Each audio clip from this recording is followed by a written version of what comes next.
Shalom et bienvenue dans la maison de prière. J'espère que ça va dans vos maisons. Nous, ça va.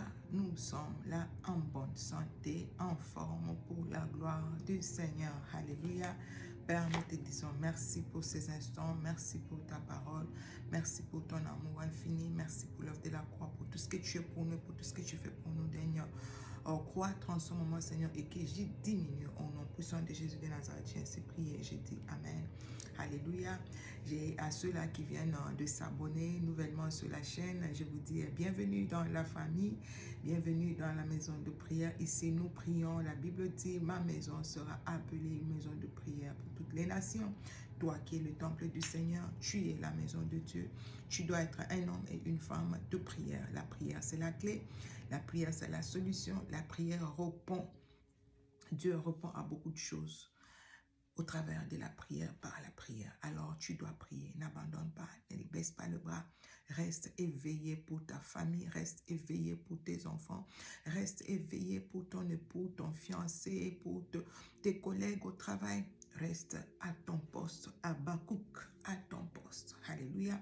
Alors, je suis en train de parler de la préparation. Et je disais dans le short que la préparation, c'est une étape très importante à ne pas rater.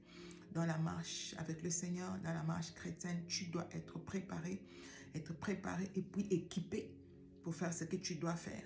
On voit beaucoup de gens aujourd'hui qui échouent parce qu'ils n'ont pas été préparés, même dans le mariage, dans tout le domaine de la vie d'ailleurs. Tu dois être préparé. Je disais aux dames une fois, j'ai dit, si tu n'es pas préparé, tu vas arriver dans un foyer et tu pensais que c'est un jeu d'enfant et tu vas te rendre compte que ce n'est pas un jeu d'enfant. Le mariage n'est pas fait pour les enfants. Alléluia. Tu dois être préparé pour y être et puis y demeurer, ne pas sortir. Vous voyez les divorces partout. Pourquoi? Parce que les gens n'ont pas été préparés.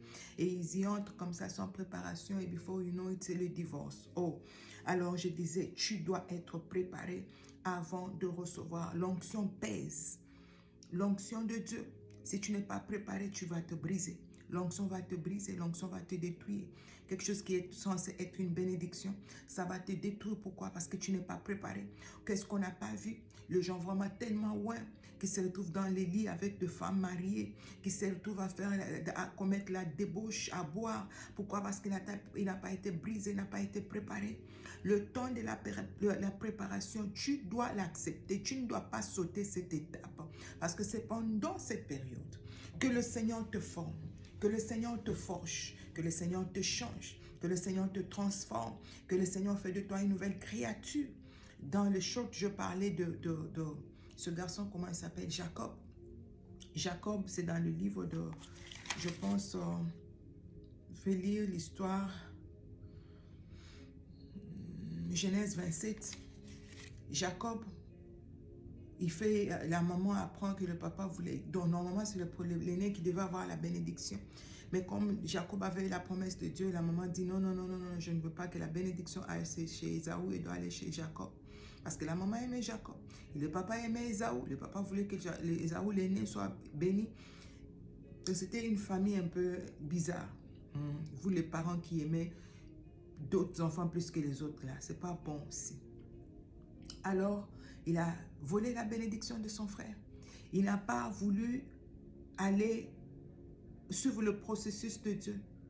Être brisé, changé, transformé, le temps de Dieu. Il n'a pas voulu attendre le temps fixé, comme je parle de temps fixé ces derniers temps.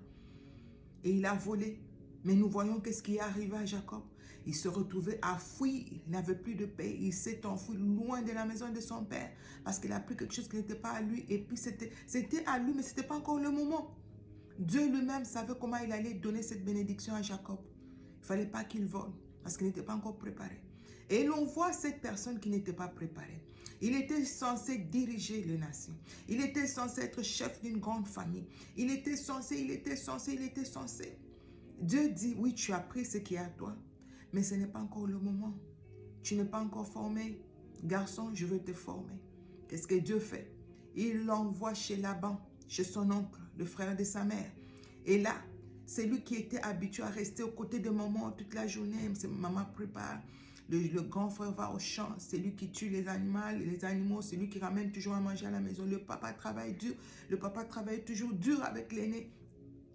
Et lui, Le jeune Jacob était toujours assis à la maison, lui toujours, comme Joseph, parler, colporter, amener les informations au papa, lui ne faisait rien. Mais chez Laban, il a été formé, il a été forgé, il a appris à travailler dur, nuit et jour. Lui qui avait volé, on l'a aussi volé. Lui qui avait menti, on lui a aussi menti. Dieu l'a brisé tellement.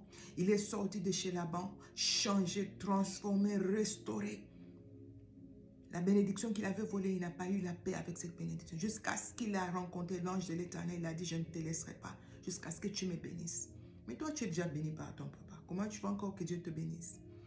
Et c'est là que sa vie a changé. Cette vie de misère qu'il avait.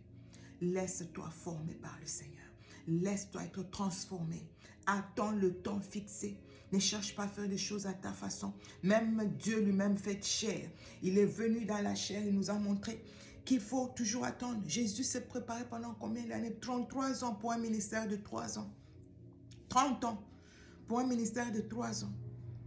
Il a accepté tout, être humble, travailler avec le papa, la maman, tout ça, être obéissant, un enfant comme tout autre enfant, juste pour travailler pendant 3 ans. Dieu appelle Moïse à 40 ans.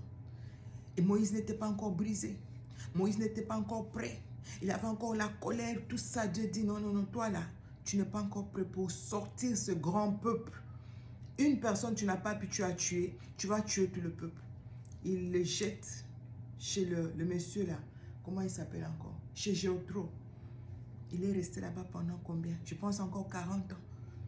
C'est à 80 que le Seigneur lui apparaît, donne la vision et tout ça. Il commence à utiliser Moïse. Ça a pris un long moment. Il est resté dans un pays étranger. Il a été formé, équipé pour enfin aller sortir le peuple de Dieu. Toi, tu n'es pas formé. Tu n'es pas équipé. Tu n'es pas brisé. C'est toi qui veux devenir prophète du jour au lendemain. C'est toi, tu as l'onction prophétique, oui. Tu as appelé à être prophète, oui. Dieu a parlé, oui. Mais attends d'être formé avant de te lancer. Sinon, tu vas commettre des dégâts comme on le voit sur les réseaux sociaux. Tu vas dire ce qu'il ne faut pas dire.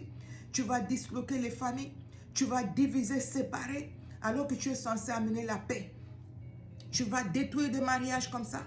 Pourquoi? Parce que tu n'as pas la sagesse. Tu n'as pas été formé. Laisse-toi former. Dès qu'on te donne une prophétie, tu veux commencer le ministère demain.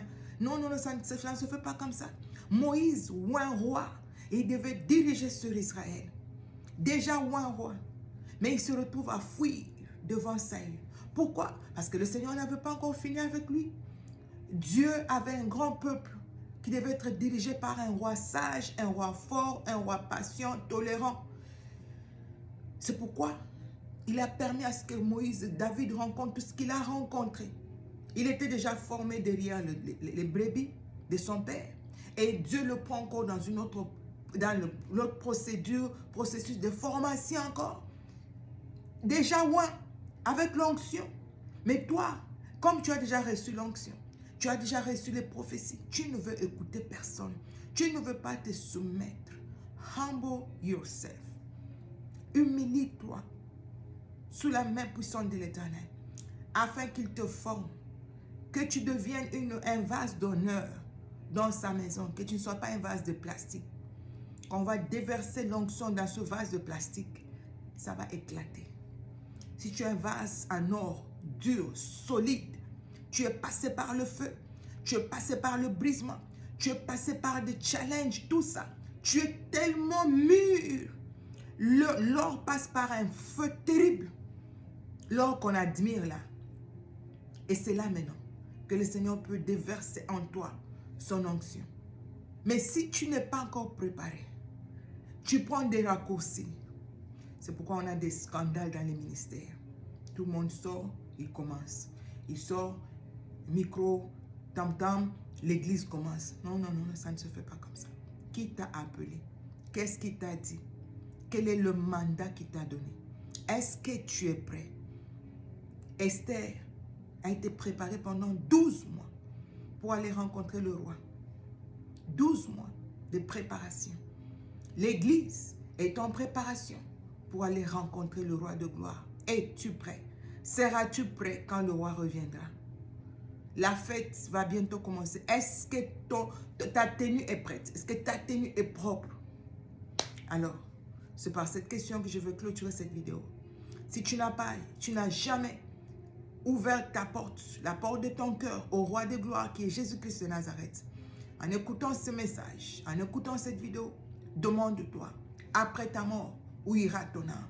Après la mort, il y a une autre vie. Qu'on ne te dise pas qu'après la mort, c'est fini. Non, c'est un gros mensonge. Après la mort, il y a une autre vie.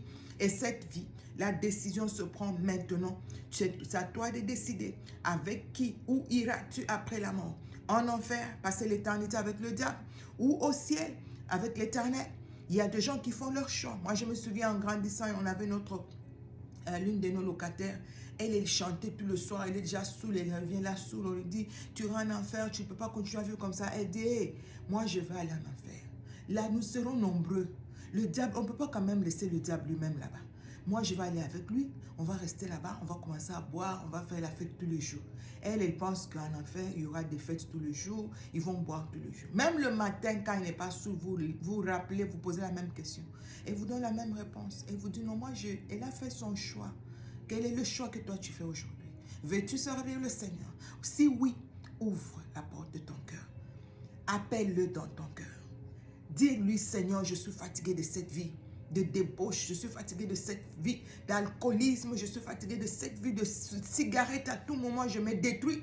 Viens, entre dans ma vie, prends possession de mon cœur, dirige-moi, guide-moi. Il viendra, il va te répondre, il va marcher avec toi. Que le Seigneur de gloire vous bénisse abondamment. Aimez la vidéo, partagez-la avec les autres. Tu ne sais pas, une âme peut être sauvée et transformée au travers de cette vidéo. Que le Seigneur de gloire vous bénisse abondamment. Peace and grace.